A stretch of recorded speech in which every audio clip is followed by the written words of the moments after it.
Hi, I'm Kenzie. And I'm Kane. We did our experiment on the Babinski reflex, which was developed by French neuroscientist Joseph Babinski in 1896. He observed a difference in reflexes between adults and infants when you stroke the bottom of their feet. When you stroke the bottom of an adult's foot, their toes will tend to curl inwards, but when you stroke the bottom of an infant's foot, their toes will fan out backwards. He also observed that on a rare occasion you might see when you stroke the bottom of an adult's foot that their toes will also fan outwards, and this was usually a sign of neurological damage that was developed in the individual. So for this experiment, Kenzie held the infant on her lap. I stroked the bottom of the left and right foot from top to bottom as we observed for a response. Here's a video to show you exactly what we did and so you can see it step by step.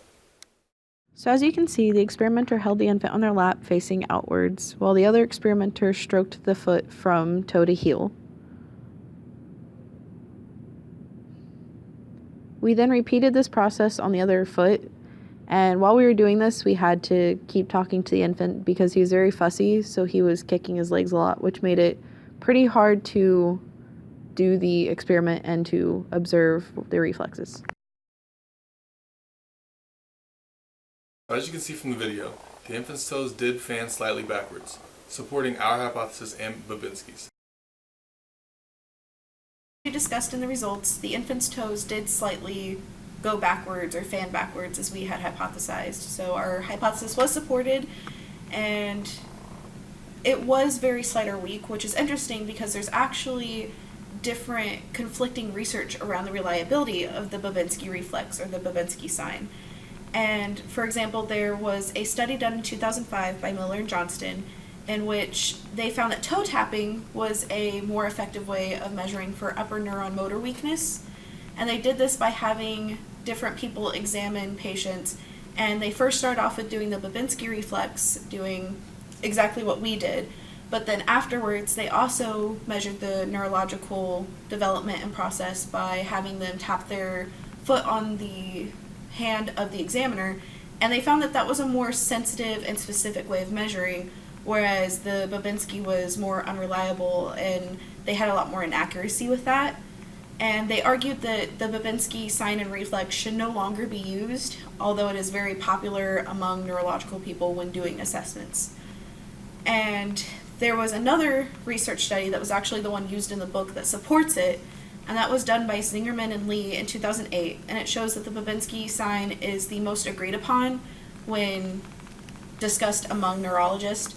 So their experiment had neurologists examining people that had neurological disorders, and they did a similar process of which they had them do the Babinski sign, they used the Chaddock reflex, which is another stroking neurological stimuli assessment, and there was a few other ones that were provided, and they observed that almost every single neurologist used the Babinski sign. It was the most common, and they saw that it was more reliable.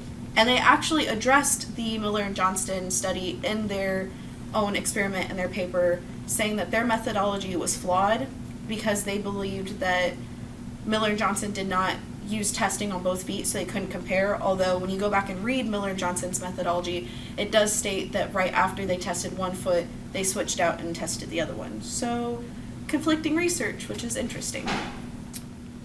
We did have some limitations with our study. For example, we only have one participant, and that's probably due to the lack of access to infants on campus, so we were only able to use one instead of observing multiple, which could support our hypothesis more. We also messed up the stroking motion. In the original Babinski sign, they stroke from heel to toe, and we stroke from toe to heel, so that could account for why the infant's reflex reaction was not as strong as what we hoped for. We only used the Babinski sign, which is another limitation, because when comparing it to the Zingerman and Lee or other experiments, they used other ones, which even though, yeah, that's not what was in the design experiment that was in the book, that could have maybe helped us learn more about the reflex other than just whether or not it works on the infant. For future research, or what we would do differently if we were to do this again, we would have an adult participant to compare the different reflex reaction to. We would observe more than one infant, and we would use proper stroking pattern for the Babinski sign. So thanks for tuning in to our Experimenting with Babies video. Please like, subscribe, and comment down below. See you guys next time. Bye.